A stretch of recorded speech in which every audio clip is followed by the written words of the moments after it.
Bien. Alors, là vous avez le plan à nouveau. Donc, on va s'intéresser cette fois-ci, on quitte la cellule présentatrice.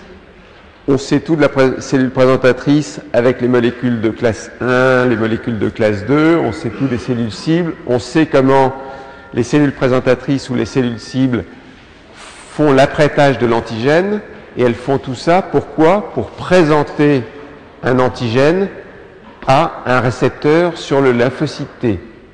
Donc on va regarder en fait à la fois ce récepteur et à la fois les molécules qui sont associées à ce récepteur. Et pourquoi on ne va pas uniquement regarder le récepteur?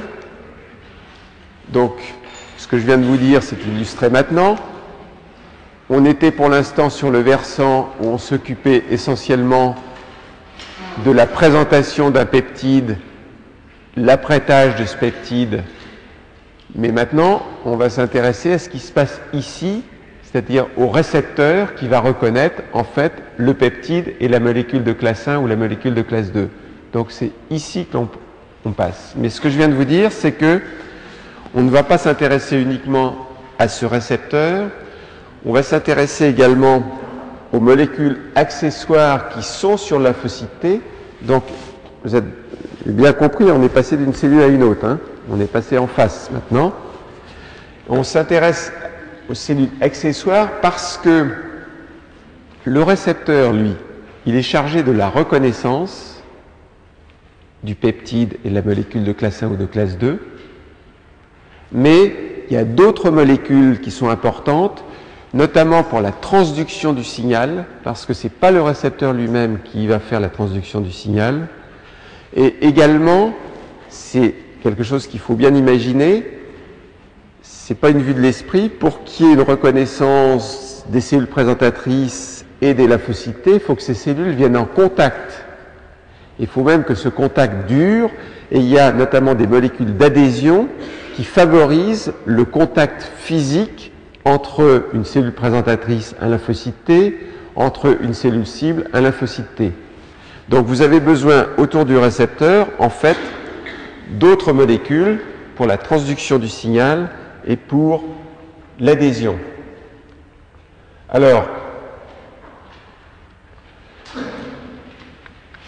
la cellule T, elle a en fait au départ une double spécificité. Non seulement elle reconnaît un peptide, mais elle reconnaît la molécule de classe 1 ou de classe 2. Et ce que vous savez déjà, c'est que cette double spécificité, elle est due au fait que le lymphocyte T, donc qui a cette double spécificité, il a son récepteur. Et pourquoi elle est doublement spécifique, la cellule? Parce que le récepteur lui-même est doublement spécifique, puisque d'une part, ce récepteur reconnaît des acides aminés qui viennent de la molécule du CMH et quelques acides aminés qui viennent du peptide. Donc double spécificité de la cellule T grâce à la double spécificité du récepteur T. Ensuite, ce que je viens de vous dire, on s'occupe maintenant de ce qui se passe ici, hein, au niveau du TCR. Je viens de vous dire que le récepteur T, il avait déjà un double rôle pour reconnaître la molécule de classe 1 ou de classe 2, pour reconnaître le peptide, mais qu'il fallait d'autres molécules pour faire la transduction du signal. Ces molécules qui font la transduction du signal, c'est les molécules CD3 que vous voyez ici, ou des chaînes peptidiques qui sont zeta. CD3, on va voir déjà que c'est composé de multiples chaînes peptidiques. Mais CD3 et zeta, en fait, c'est elles qui vont transduire le signal. Et ce qui est important, ce n'est pas le récepteur, l'antigène lui-même, mais ce qui est important, c'est tout ça. C'est ce qu'on appelle le complexe TCR. C'est lui qui va vous permettre la reconnaissance et la transduction du signal. Alors ça ressemble furieusement à ce que vous allez voir également sur le lymphocyte B. Sur le lymphocyte B, l'équivalent du TCR, c'est en fait l'immunoglobuline de surface, qui n'a plus aucun secret pour vous. Mais ce n'est pas l'immunoglobuline de surface qui fait la transduction du signal. Il faut aussi des chaînes ici. Et vous aurez également un complexe ici, B, comme vous avez ici, un complexe TCR. Donc, c'est une parenté.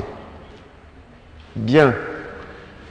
À côté de ce complexe, ce que je vous ai dit, je vous ai parlé des molécules d'adhésion, mais vous avez ici un schéma qu'on va réutiliser parce qu'il y a beaucoup de médicaments.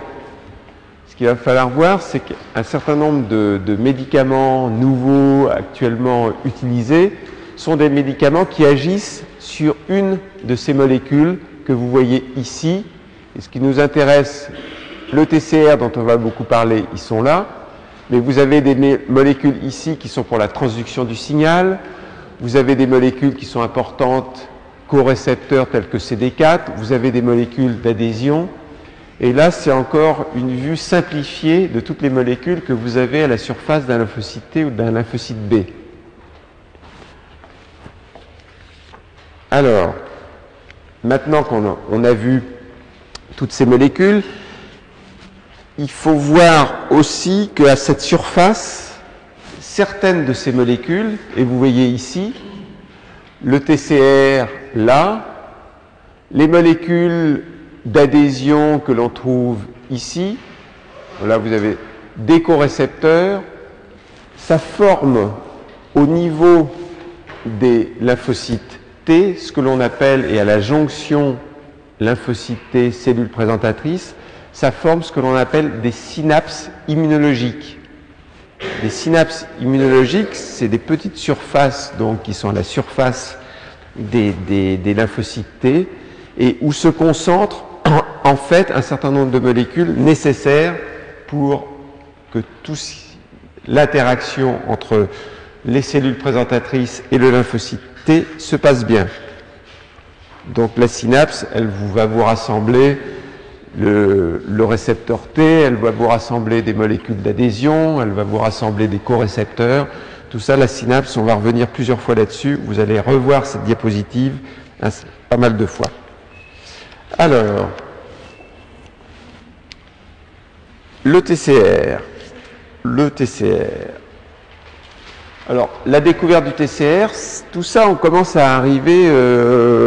vous étiez déjà nés quand on a découvert le TCR. C'est-à-dire que ce n'est pas si vieux que ça, parce que vous êtes tous très jeunes, mais ça s'est fait dans les années 80, la découverte du TCR. Et ça s'est fait en gros de deux façons. D'une part, on a cherché à trouver des gènes qui étaient spécifiquement exprimés par les lymphocytes T. Et parmi ces gènes spécifiquement exprimés par les lymphocytes T, il y en avait qui codaient pour le récepteur au lymphocyte T. Ou alors, à l'aide d'anticorps monoclonaux, on a essayé d'avoir des anticorps qui étaient aussi spécifiques des lymphocytes T. Et parmi ces anticorps monoclonaux qu'on a donc commencé à produire à partir de 75-80, on a commencé à trouver des anticorps qui étaient spécifiques pour le récepteur T. Donc c'est comme ça que finalement, on a pu découvrir et avoir la structure du récepteur T que vous voyez ici, que l'on va détailler, et donc qui est fait pour reconnaître le peptide qui est ici présenté, puisqu'il y a la bêta-2-microglobuline, c'est une molécule de classe 1 du complexe majeur d'histocompatibilité. Alors, la structure du TCR, comment ça se passe? C'est un hétérodimère qui a en fait deux chaînes polypeptidiques transmembranaires que l'on appelle alpha et bêta. Et ces deux chaînes polypeptidiques transmembranaires, vous notez ici qu'elles sont reliées par un pont disulfure. Alors vous avez certaines cellules T qui expriment un autre récepteur qui est fait de deux chaînes polypeptidiques qui sont gamma et delta. Au passage, il ne faut pas confondre ces deux chaînes du récepteur TCR gamma et delta avec d'autres chaînes que l'on va voir tout à l'heure qui font partie du complexe CD3. Simplement, ce que je vous dis, c'est qu'il y a en fait deux types de récepteurs T. Il y a alpha-bêta, qui est celui qui est essentiel, et il y a quelques cellules T qui sont gamma-delta. Alors, quand vous regardez ici, vous avez des domaines qui ressemblent furieusement aux domaines des immunoglobulines, avec ici, et c'est la même chose, comme pour les immunoglobulines, des régions variables, alpha-bêta, et des régions constantes.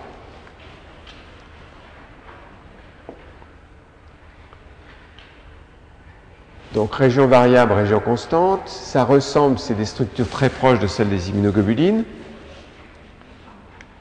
Là, on voit une autre vue, donc des domaines, et tout est en couleur ici, des domaines variables et des domaines constants, deux fragments FAB, ici, et ici vous avez les domaines variables et constants, en fait, du TCR. Et tout ça a des structures qui sont tout de même extrêmement proches. Voilà, variable de FAB, variable du TCR. Pour le reste, c'est des régions constantes. Autre chose que vous retrouvez, comme pour le FAB, c'est que vous avez ici, et vous allez voir que les gènes qui codent pour le TCR, c'est la même organisation que les gènes qui codent pour les immunoglobulines. Mais là, ce que vous retrouvez déjà, c'est qu'il y a des régions CDR, ici, et il y a une petite différence, alors que pour les immunoglobulines, vous vous souvenez, il y avait toujours 3 régions CDR. Ici, sur la chaîne V-alpha du récepteur T, il y a bien 3 régions CDR, qui sont toujours des régions où vous avez des boucles. Mais sur le TCR bêta, il y a une particularité, c'est que vous avez ici une 4e région CDR. Et cette 4e région CDR, elle reconnaît des produits microbiens qui sont assez particuliers, qu'on appelle les super-antigènes. D'accord?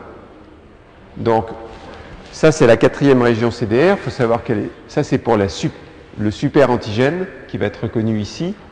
Sans ça, ici, ces régions CDR, elles vont être là pour reconnaître, c'est elles qui vont reconnaître les acides aminés qui viennent soit d'acides aminés du CMH, soit du peptide présenté par le CMH. Alors, V-alpha et V-bêta du TCR, ça reconnaît soit un peptide présenté par une molécule de CMH de classe 1, vous l'avez ici le peptide, donc V-alpha et V-bêta, ça reconnaît soit un peptide présenté par le CMH de classe 1, il est ici, soit un peptide qui est présenté par un CMH de classe 2. Ici, vous avez V-alpha et V-bêta du TCR, alors que ici, vous avez le TCR en entier. Ça veut dire qu'ils ont réussi la cristallographie de cette molécule-là. Autre illustration, on le voit bien ici, vous avez V-alpha et V-bêta ici du TCR, le peptide, et ici c'est une molécule de classe 1. Peptide, ça c'est la bêta-2 microglobuline, et ça c'est la molécule de classe 1. Ici, vous avez le peptide qui est reconnu par le TCR alpha-bêta, le TCR il est là, et donc ça c'est une molécule de classe 2. Faire attention dans les codes couleurs, j'ai bien vérifié qu'on ne s'était pas trompé parce que je trouvais que c'était un peu compliqué. Ils avaient inversé les codes couleurs entre les deux schémas. Donc, complexe trimoléculaire, peptide, molécule de classe 1 ou de classe 2 et TCR. Voilà, tout s'illustre. Vous arrivez à vous repérer là? Bien. Alors, si on va regarder au niveau des gènes, ben vous retrouvez une organisation des gènes qui vous rappelle furieusement celle des chaînes lourdes et des chaînes légères et des régions variables. Et vous apercevez que pour coder en fait la région variable du TCR bêta, on a cette fois-ci, encore une fois, des gènes V DJ. D'accord? Ici, pour la région variable de la chaîne alpha, vous avez simplement V et J. Et si vous replacez sur ce schéma-là, en fait, les régions qui sont codées pour CDR1, CDR2, CDR3, vous retrouvez, comme pour les immunoglobulines, que la région qui code pour CDR3, elle est à cheval sur V, D, J. Ici, pour la chaîne alpha, CDR3, c'est à cheval sur V et J. Et comme pour les gènes des immunoglobulines, il y a de multiples gènes V, des multiples gènes D, des multiples gènes J, V, D, J, et tous les processus, presque tous les processus, presque tous les processus que l'on avait vus pour expliquer la diversité d'expression des gènes des immunoglobulines, vous les retrouvez ici. Notamment, par exemple, vous vous souvenez qu'on était capable d'ajouter des peptides N ou des peptides P. Ben ça marche tout aussi bien. On est capable de rajouter aux jonctions des peptides N ou des peptides T. Alors, autre chose, j'avais dit que je dépassais de... Allez, je vais dépasser de 7 minutes. Oui, je sais que c'est l'heure. Et dans ces cas-là, quand vous dites ça, dites, il faut aller pointer, faire un autre métier. Si vraiment 7 minutes de plus, c'est un gros problème pour vous, il faut aller faire un autre métier. Moi, ce n'est pas 7 minutes de plus que je passe pour vous, c'est des heures que je passe pour vous. Alors, je termine simplement ça pour vous dire qu'il y a une région charnière, ici. Ensuite, il y a des régions qui sont transmembranaires et des régions très courtes de 5 à 12 acides aminés qui sont intracytoplasmiques.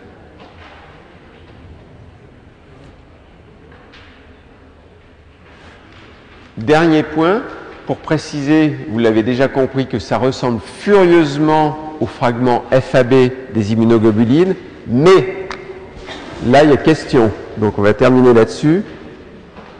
À la différence des immunoglobulines, il n'y a pas de forme sécrétée du TCR, du récepteur T. Il n'y a pas de forme sécrétée et sur les régions constantes, vous n'avez pas de changement d'isotype, il y a une seule région constante. Et il n'y a pas de maturation de l'affinité. Donc, c'est des différences tout de même notables.